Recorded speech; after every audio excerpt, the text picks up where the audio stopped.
Assalamualaikum warahmatullahi wabarakatuh. Bertemu kembali dengan Dr. Kanadi dalam acara diskusi tentang gangguan menstruasi. Kalau masih ingat, mungkin diskusi sebelumnya kita sudah menjelaskan tentang bagaimana batasan tentang menstruasi yang normal dan yang abnormal. Nah, mari kita lanjutkan diskusi kita tentang gangguan menstruasi ini.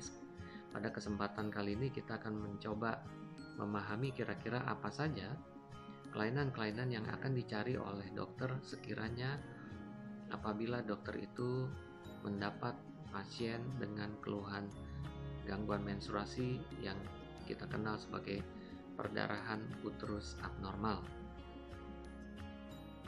Organisasi internasional yang menaungi profesi kedokteran obstetri dan ginekologi telah membuat sebuah sistem nomenklatur yang kedua yang memberikan gambaran tentang apa saja kira-kira penyebab dari perdarahan uterus abnormal.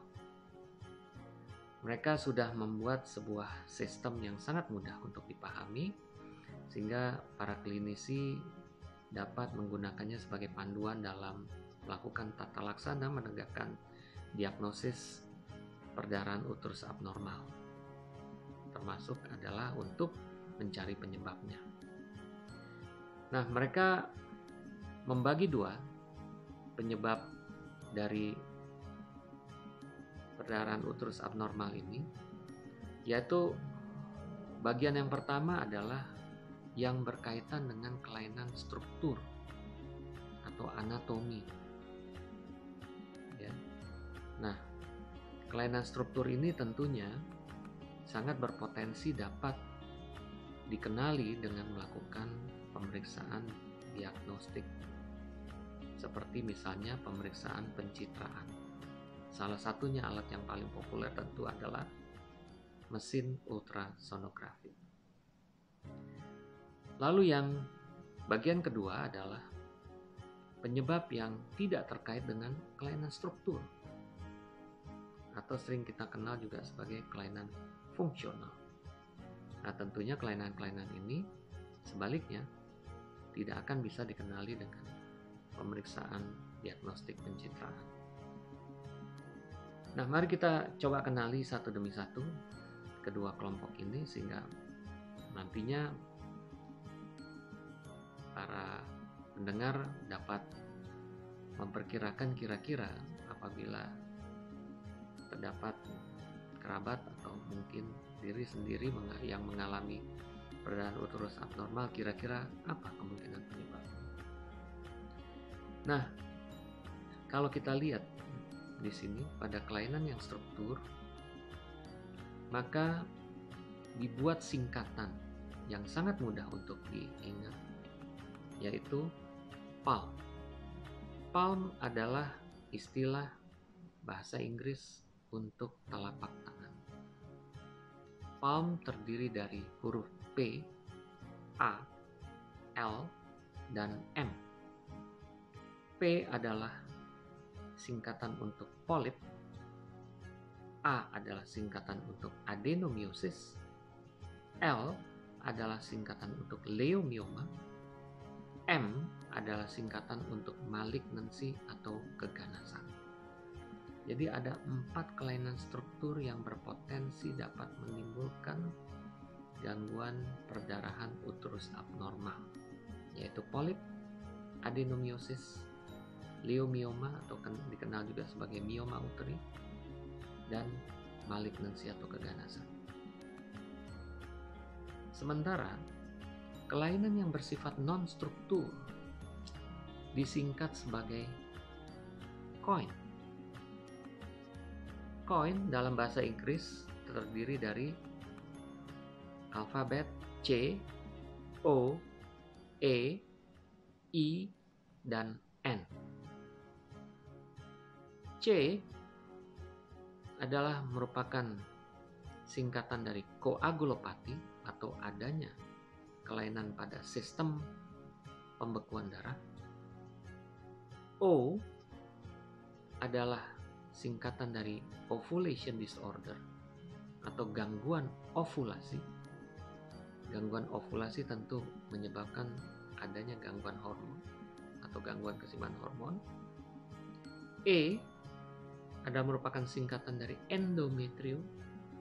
Kita ketahui endometrium adalah lapisan fungsional yang umumnya dilepaskan setiap menstruasi. I adalah iatrogenik, yang artinya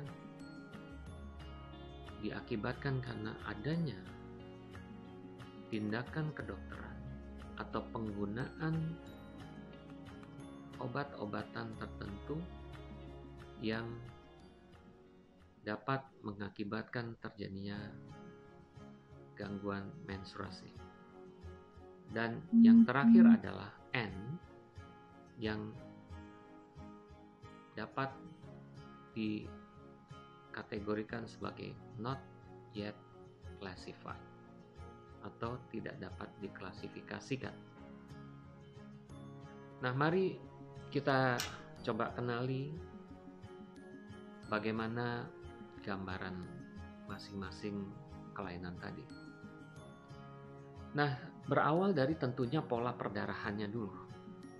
Kira-kira pola perdarahannya seperti apa untuk masing-masing kelainan tadi, sehingga kita bisa memprediksi kira-kira kalau pola perdarahannya seperti ini, maka ini kemungkinan berkorelasi dengan kelainan-kelainan yang ini. Sementara kalau pola perdarahannya seperti itu, maka mungkin dia berkorelasi dengan kelainan-kelainan yang seperti itu.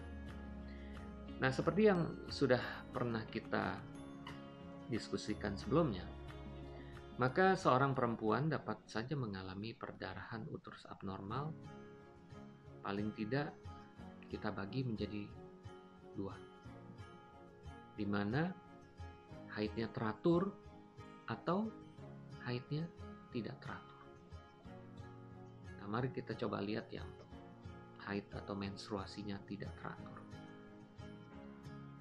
Menstruasi yang teratur artinya dia teratur menstruasinya, ya, atau reguler, ya, tidak pernah ada keterlambatan. Kalaupun ada keterlambatan, dia masih di batas yang wajar. Ya, tiap bulan dia menstruasi. Cuma seperti batasan menstruasi abnormal yang sudah saya sampaikan sebelumnya, bahwa dikatakan menstruasi itu abnormal apabila bukan hanya masalah keteraturannya, tapi juga dipengaruhi pula oleh jumlah dan durasi atau lamanya.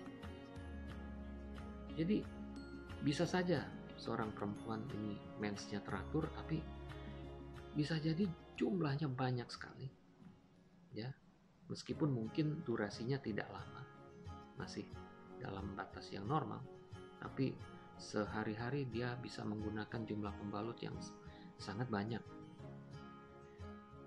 Lalu bisa juga dia menstruasinya teratur, tapi setiap datang menstruasi panjang sekali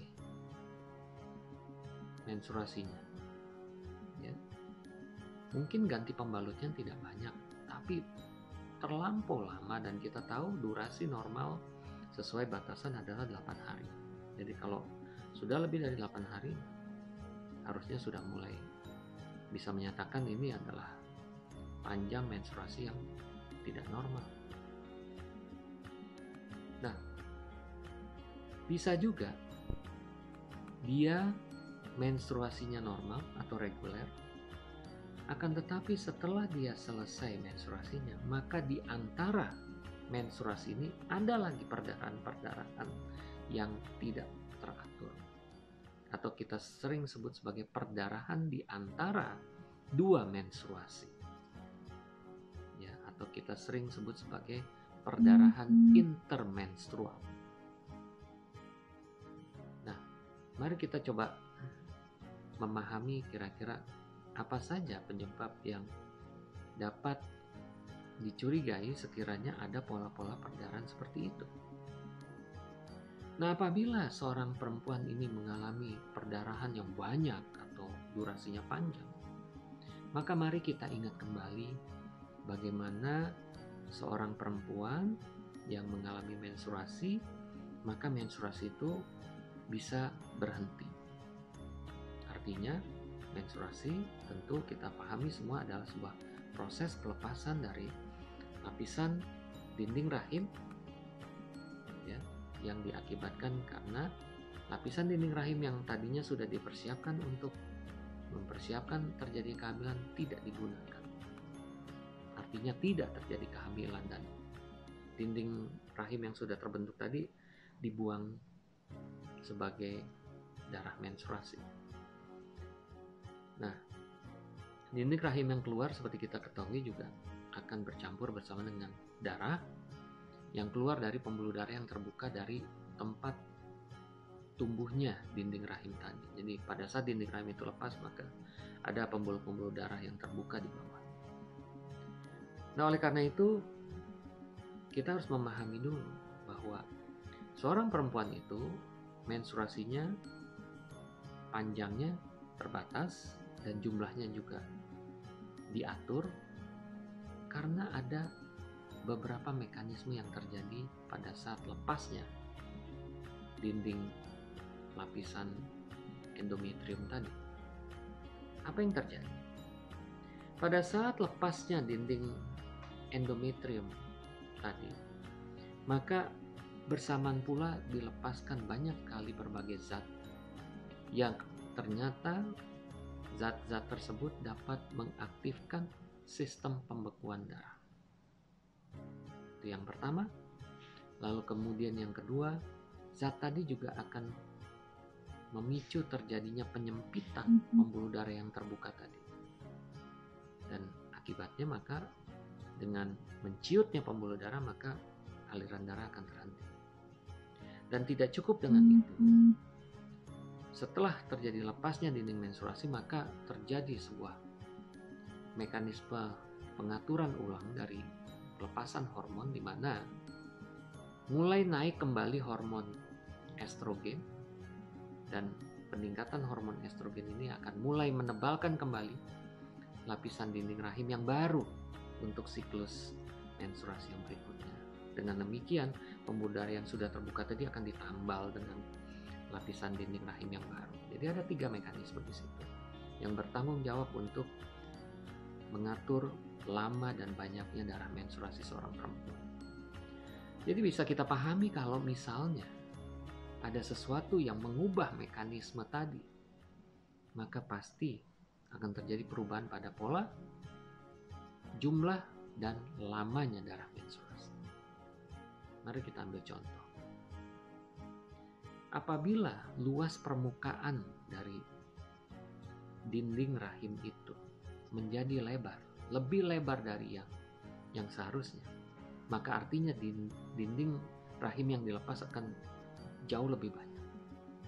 Dan masuk akal jika keluarnya dinding rahim yang lebih banyak tadi akan berimbas kepada peningkatan jumlah darah menstruasi. Nah, pada kondisi seperti apa nih? Luas dari ruang dinding rahim, ruang dari rongga rahim ini meningkat. Biasanya diakibatkan karena ada pertumbuhan tumor pada dinding rahim. Nah, tumornya seperti apa? Misalnya leiomioma atau adenomiosis.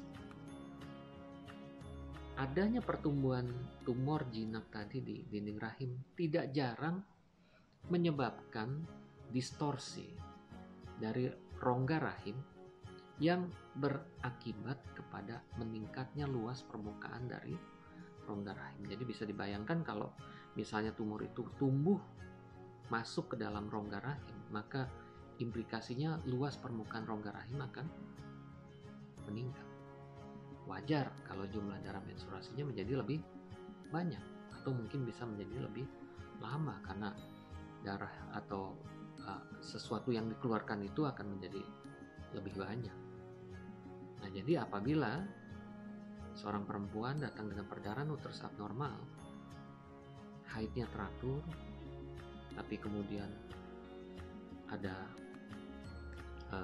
perdarahan yang banyak, nah jangan lupa jangan-jangan penyebabnya ada tumor jinak di dinding rahim yang menyebabkan meningkatnya luas permukaan dari dinding rahim, yaitu mioma atau adenomiosis. Kita akan bahas tentang mioma dan adenomiosis ini di kesempatan yang lain. Tapi kita di sini bicara konsepnya dulu. Jadi artinya, kenapa orang bisa menstruasinya banyak? Pertama, diakibatkan karena jumlah darah menstruasi yang diproduksi juga makin banyak. Nah, itu konsep yang pertama. Konsep yang kedua adalah apabila mekanisme yang mengatur pembatasan jumlah darah menstruasi itu hilang. Seperti saya katakan tadi bahwa darah menstruasi itu harusnya akan segera berhenti karena ada mekanisme hemostasis atau mekanisme penghentian perdarahan. Jadi artinya apabila ada gangguan pada sistem pembekuan darah orang tersebut, baik yang diakibatkan karena memang dia memiliki penyakit yang mengakibatkan gangguan pada fungsi pembekuan darahnya, sudah pasti darah menstruasinya akan jadi banyak karena tidak ada lagi mekanisme untuk menghentikan perdarahan. Ya. Nah, mekanisme pembekuan darah ini bisa diakibatkan gangguannya karena penyakit, tapi bisa juga jangan-jangan gara-gara si penderita perdarahan uterus abnormal ini sedang mengkonsumsi obat-obatan yang mengganggu fungsi pembekuan darah tadi. Nah, ini juga bisa saja terjadi. Jadi coba diingat-ingat, apakah ada obat-obat, misalnya obat pengencer darah sedang dikonsumsi saat ini, sehingga menyebabkan darah menstruasinya tambah banyak. Nah, jadi itu adalah penyakit gangguan pembekuan darah atau gangguan fungsi pembekuan darah yang diakibatkan karena faktor luar. Nah, ada lagi nih gangguan pembekuan darah yang diakibatkan karena gangguan fungsi lapisan dinding rahim atau endometrium itu sendiri. Seperti saya katakan tadi bahwa pada saat lapisan endometrium itu lepas, maka lapisan endometrium itu akan melepaskan banyak zat seperti prostaglandin dan faktor-faktor pembekuan yang bekerja nantinya akan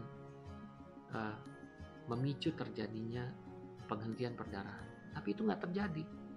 Ternyata ada orang yang pada saat lapisan dinding rahimnya lepas, ternyata zat-zat yang dikeluarkan itu tidak cukup mampu untuk menghentikan perdarahan, maka bisa terjadi gangguan. Nah, bedanya adalah ini adalah gangguan fungsi pembekuan darah yang sifatnya lokal pada lapisan dinding rahim. Jadi artinya kalau kita mau ngecek dengan menggunakan parameter laboratorium agak sulit karena ini terjadinya lokal. Beda dengan gangguan fungsi pembekuan darah yang sifatnya penyakit sistemik. Nah, tapi biasanya kalau orang itu sudah punya penyakit sistemik, gangguan fungsi pembekuan darah, biasanya dia punya tuh riwayat-riwayat yang berhubungan dengan gangguan fungsi pembekuan darah. Contohnya, misalnya dia pernah riwayat cabut gigi tapi darahnya susah berhenti, atau seringkali ada gambaran perdarahan di bawah kulit, bisa kayak bercak-bercak merah atau yang kita sebut petekie, atau bisa juga kebiru-biruan atau gampang sekali biru apabila terbentur dengan sebuah benda yang sangat ringan. Ini perlu kita curigai. Nah, jadi beda sekali kelainan fungsi pembekuan yang sifatnya sistemik dengan yang sifatnya lokal, tapi endpointnya sama. Gangguan menstruasi bisa terjadi di mana darahnya bisa lebih banyak atau lebih lama. Nah, ini adalah 4 penyebab yang bisa kita pikirkan kalau misalnya seorang perempuan datang dengan perdarahan uterus abnormal, haidnya teratur, tapi haidnya bisa banyak atau lama. Jadi saya ulang kembali, yang satu adalah diakibatkan karena jumlah darah menstruasi jadi banyak karena peningkatan luas permukaan, yaitu diakibatkan karena adenomiosis atau leiomioma, artinya ada sebuah tumor jinak, atau karena gangguan fungsi pembekuan, baik yang sifatnya sistemik maupun yang sifatnya lokal. Nah, ini yang pertama. Yang kedua, kalau misalnya datang haidnya teratur, tapi di antara menstruasi suka ada keluar darah bercak-bercak, apa ya penyebabnya? Nah, jadi ini artinya tidak terkait dengan mekanisme produksi darah haid atau terkait dengan penghentian perdarahan. Ini pasti ada sesuatu yang lain. Nah, ternyata dari hasil pengamatan, ini umumnya penyebabnya adalah polip. Polip yang ada di dalam rongga rahim atau di leher rahim. Ya, jadi polip yang di leher rahim kita sebut polip cervix. Kalau di dalam rongga rahim kita sebut polip endometri. Kita akan bahas tentang polip ini mungkin di lain kesempatan, tapi sekali lagi polip ini adalah sebuah tumor jinak, ya. Ya mungkin kita semua tahu polip kayak apa, pertumbuhan kecil-kecil. Ya, dia bisa saja berdarah kapan aja, makanya dia berdarahnya terjadi di antara menstruasi karena dia bukan ikut-ikutan siklus menstruasi berdarah. Nah, ini adalah mekanisme perdarahan haid yang teratur. Nah, bagaimana kalau misalnya ada seorang perempuan datang dengan perdarahan yang tidak teratur? Nah, perdarahan yang tidak teratur umumnya diakibatkan karena yang paling utama adalah gangguan hormonal, yang biasanya diakibatkan karena gagalnya indung telur menghasilkan sel telur atau ovulasi, sehingga kita sebut karena gangguan ovulasi. Ya, akibat terjadi gangguan ovulasi maka terjadi gangguan keseimbangan hormonal dan akibatnya maka tidak terjadi haid yang reguler, maka perdarahannya menjadi sangat-sangat berantakan, sangat-sangat irregular, baik dari terkait dengan kekerapannya maupun jumlahnya, durasinya sangat tidak beratur. Ya, ini biasanya karena gangguan hormonal. Tapi hati-hati, kalau memang ada kondisi seperti itu, jangan lupa kemungkinan yang kedua yaitu keganasan. Karena keganasan perdarahannya ya suka-suka dia, karena dikaitkan dengan adanya proses keganasan. Nah, bagaimana kalau dengan iatrogenik? Kalau iatrogenik ya, ini tergantung obat apa yang diberikan. Kalau obatnya mengganggu fungsi pembekuan ya, tentu yang terjadi adalah tadi, haid yang teratur tapi banyak. Atau kalau obatnya mengganggu mekanisme hormon sehingga menyebabkan gangguan keseimbangan hormonal, ya jatuhnya ke perdarahan yang tidak beraturan, ya tergantung obatnya. Ya. Begitu pula pada kelainan yang disebut sebagai not yet classified. Ya, ini juga biasanya sekarang banyak dikaitkan dengan adanya masalah pada luka bekas operasi sesar yang disebut sebagai NIS, ya, atau ismocele. Nah, karena sekarang banyak sekali angka seksio sesar, ya, tidak jarang ada sebuah gangguan penyembuhan luka pada bekas luka parut operasi sesar yang tidak jarang menimbulkan perdarahan yang biasanya sangat-sangat tidak spesifik. Oleh karena itu dia ditaruh paling belakang. Nah, kita akan bicara tentang itu di lain waktu. Baik, para pendengar sekalian, jadi pada hari ini saya sudah menjelaskan tentang sistem palm and coin yang digunakan untuk memandu seorang klinisi untuk mencari penyebab-penyebab dari perdarahan uterus abnormal, dan saya juga sudah menjelaskan tentang pola perdarahan abnormal yang dapat digunakan sebagai panduan untuk mencari kemungkinan-kemungkinan penyebabnya. Baik, sampai di sini dulu diskusi kita. Kita sambung lagi di lain kesempatan. Terima kasih atas perhatiannya. Wassalamualaikum warahmatullahi wabarakatuh. Salam sejahtera buat kita semua.